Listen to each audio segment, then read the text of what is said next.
A single footprint sits in the sand, not fresh, not ancient enough to have become stone, just a shallow impression left by someone moving through a landscape that has become hostile to life. The sun is still climbing, and already the ground is hot enough to burn exposed skin. There is no shade, no shelter, no machine humming in the background, no fan, no air conditioning, no bottle of cold water waiting nearby, only heat. A heat so intense that the horizon seems to dissolve into liquid. The person who left that footprint keeps walking, slowly, deliberately, as if stopping would be more dangerous than continuing. Most people imagine ancient humans as victims of the environment, tiny creatures struggling against a world that was bigger, harsher, and less forgiving than our own. That is the story we tell ourselves. It is also incomplete. Because if extreme heat was truly unbeatable, humanity would never have survived long enough to invent civilization. The first cities would never have existed, agriculture would never have spread across deserts and grasslands, empires would never have risen beneath scorching skies. The human story would have ended before it began. Yet somehow it didn't. For hundreds of thousands of years, our ancestors endured temperatures that today send people rushing indoors. They crossed deserts, hunted beneath relentless sunlight, migrated through landscapes where water could disappear for weeks, and they did it without electricity, refrigeration, weather forecasts, or modern medicine. The question is not how they survived. The question is why survival was possible at all. Because when scientists began investigating humanity's relationship with heat, they discovered something unexpected. The human body is not particularly strong. It is not particularly fast. It lacks claws. It lacks armor. Compared to many animals, it appears strangely vulnerable. But hidden beneath that vulnerability is one of the most extraordinary survival systems evolution has ever produced, a system so effective that it changed the course of history. A system that allowed a relatively fragile primate to expand across continents while larger, stronger creatures disappeared around it. The strange part is that most people never notice it. It is happening right now. Inside your skin, inside your blood, inside every breath you take. Heat is not merely something humans endure. In many ways, he helped create us. And that realization begins millions of years before the first civilization. Long before language, long before agriculture, long before humanity even understood what it was, the world was changing. Forests that had once stretched endlessly across parts of Africa began to shrink. Climate shifts transformed familiar environments into fragmented landscapes of grassland, scrubland, and open terrain. Trees became less reliable, shade became less abundant. Water became harder to predict. For countless species, these changes were catastrophic. Evolution rewards specialization until the environment changes, then specialization becomes a trap. Animals, perfectly adapted to one world, often struggle when that world disappears. The fossil record is filled with such stories, entire branches of life erased, not because they were weak, but because they were too perfectly designed for conditions that no longer existed. Human ancestors faced the same crisis, and for a time, there was no guarantee they would survive it. Imagine standing beneath the African sun several million years ago. The air shimmers, the ground radiates heat upward, predators rest in whatever shade they can find.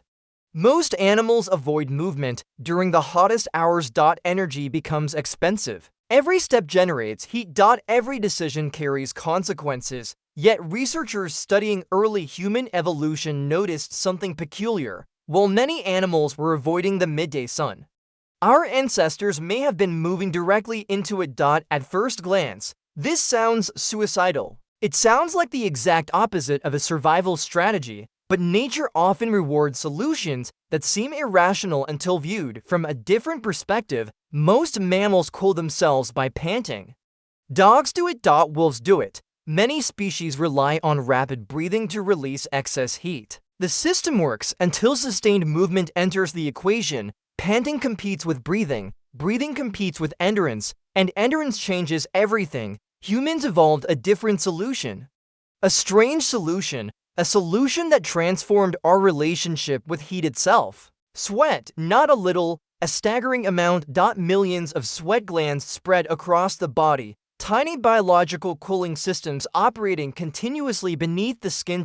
As sweat evaporates, heat leaves with it. Simple, elegant, remarkably effective. Researchers eventually realized that humans are among the most efficient cooling machines in the animal kingdom. The implication was astonishing. Extreme heat that forced other predators into inactivity created opportunity for our ancestors. The hours that exhausted competitors became usable time.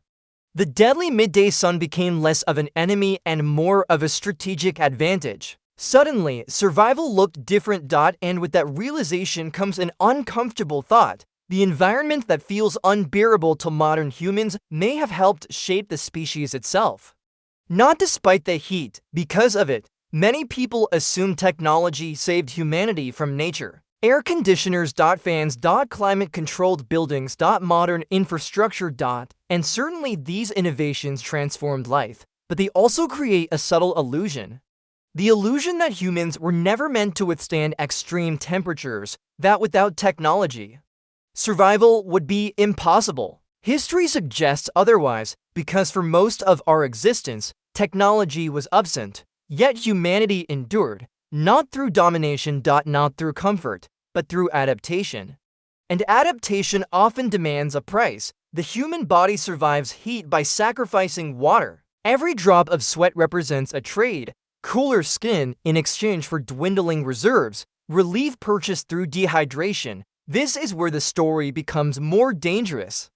Because cooling the body was only half the challenge, the other half was finding enough water to continue doing it. And for ancient humans, water was never guaranteed. It was a mystery, a pursuit, sometimes an obsession. Entire migrations followed rivers, entire communities emerged around springs.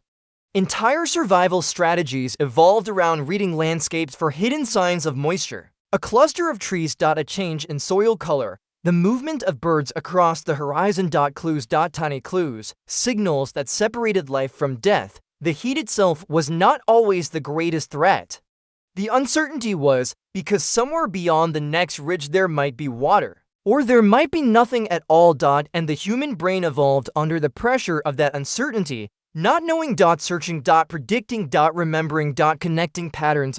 In a strange way, extreme heat may have shaped more than our bodies. It may have helped shape our intelligence, because surviving harsh environments rewards foresight, and foresight changes everything. The ability to imagine tomorrow becomes a survival tool. The ability to plan becomes biological leverage. The ability to carry knowledge across generations becomes a weapon against extinction. The story of heat is no longer about temperature. It has become a story about memory. Culture. Cooperation. And something even larger. Because eventually humans began doing something no other species had mastered to the same degree. They started surviving not only through biology, but through shared knowledge. And that changed the future of the planet.